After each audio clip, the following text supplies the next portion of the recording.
England के खिलाफ पहले टेस्ट मुकाबले में मिली शर्मनाक हार के बाद फूटा कप्तान रोहित शर्मा का गुस्सा।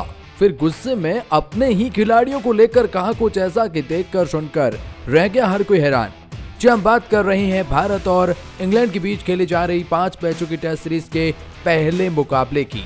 जैसा कि हमने आपको पहले भी बताया, ये सीरीज WTC के उस फाइनल की रेस के लिहाज से बड़ी इंपॉर्टेंट है और भारत पिछले 10 सालों से भारत में कोई घर पर सीरीज हारा नहीं है, उस लिहाज से भी इंपॉर्टेंट है।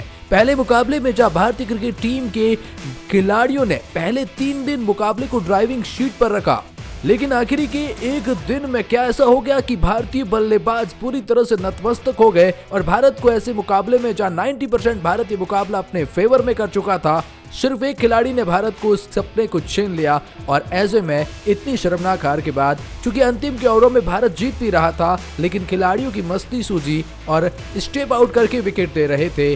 कुल मिलाकर हार के बाद कप्तान रोहित शर्मा का भी गुस्सा फूट गया और रोहित शर्मा ने खुद मैच के बाद अपने ही खिलाड़ियों को जमकर लताड़ लगाई तो फिर कुछ कहा ऐसा कि फैंस देखकर हैरान रह गए। चलिए आइए आपको बताते हैं कप्तान रोहित शर्मा का क्या बयान आया है इस एक खास रिपोर्ट में। लेकिन आगे बढ़ने से पहले अगर आप भी टीम इंडिया के फैन तो वीडियो को कर दीजिए लाइक और कमेंट बताएं भारत की हार का सबसे बड़ा कारण आप क्या मानते हैं और आपकी इस बारे में क्या राय है। लेकिन चलिए जानते हैं इस मुकाबले में भारत को आखिर कैसे हार मिली और उसके बाद बताते हैं रोहित का बयान।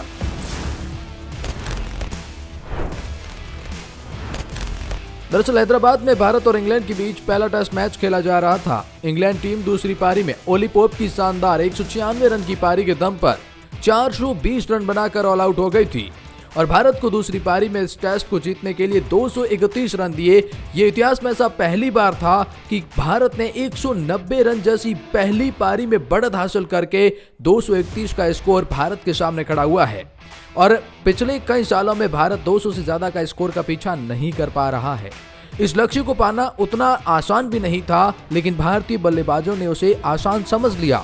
इंग्लैंड के बल्लेबाजों ने चौथे दिन मैच में वापसी करते हुए टीम इंडिया की दूसरी पारी को 202 रन पर ही रोक दिया और इसी के साथ इंग्लैंड ने इस मैच को 28 रन से जीतकर 5 मैचों की श्रृंखला पर 1-0 से बढ़त बना ली। इंग्लैंड के खिलाफ पहले टेस्ट में भारतीय कप्तान रोहित शर्मा का बल्ला भी पूरी तरह से खामोश रहा। हिटमैन बल्लेबाजी में कोई योगदान नहीं दे पाए। रोहित पहली पारी में 24 तो दूसरी पारी में 39 रन की ही पारी खेल सके और कई बार ऐसा देखा गया कि रोहित शर्मा जब भी शुरुआत में रन नहीं बनाते तो टीम इंडिया को मुसीबत में पड़ना ही होता है। ऐसे में हैदराबाद में भी कुछ ऐसा ही देखने को मिला। इस सीरीज का दूसरा मुकाबला विशाखापट्टनम में खेला जाएगा, लेकिन इस हार के बाद रोहित का गुस्सा फूटना भी स्वाभाविक था। मैच के बाद रोहित शर्मा ने पोस्ट मैच प्रेजेंटेशन में बड़ी प्रतिक्रिया देते हुए कहा, ये बताना कठिन है कि गलती कहां हुई है। 190 रन की बढ़त मिलने के बाद हमें ऐसा लगा कि हम बल्लेबाजी में काफी आगे हैं। असाधारण बल्लेबाजी हमने करी जो कि दूसरे इनिंग में रही। मैंने किसी भी विदेशी बल्लेबाज द्वारा असाधारण बल्लेबाजी देखी। भारतीय परिस्थितियों में जो सर्वश्रेष्ठ बल्लेबाजी देखी उनमें से यह एक है। हमने सही क्षेत्रों में गेंदबाजी की। गेंदबाजों ने अच्छी योजनाओं को वास्तव में अच्छी तरीके से क्रियान्वित किया, लेकिन ओली पॉप का कहना होगा कि उसने अच्छा खेला और उस अकेले खिलाड़ी ने हार और जीत के बीच अंतर पैदा कर दिया। हमने अच्छी बल्लेबाजी नहीं करी, दूसरी पारी में रोहित शर्मा का ऐसा मानना है। लेकिन रोहित शर्मा की आखिरी के ओवरों में बल्लेबाजी को लेकर पूछा गया कि ये मैच 5वें दिन भी जा सकता था, लेकिन रोहित शर्मा का कहना था कि मैं भी चाहता था कि ये खेल 5वें दिन जाए, लेकिन आप टैलेंडर से ज्यादा उम्मीद नहीं कर सकते हैं। निचले क्रम ने वास्तव में अच्छा खेला है, अच्छा संघर्ष किया है, चाहे आप अश्विन की बात करें कि एस भरत की बात करें, अच्छा खेला, अच्छा एफर्ट दिखाया, लेकिन कहीं न कहीं ये मैच मोहम्मद सिराज और जसप्रीत बुमराह भी कवर अप कर सकते थे।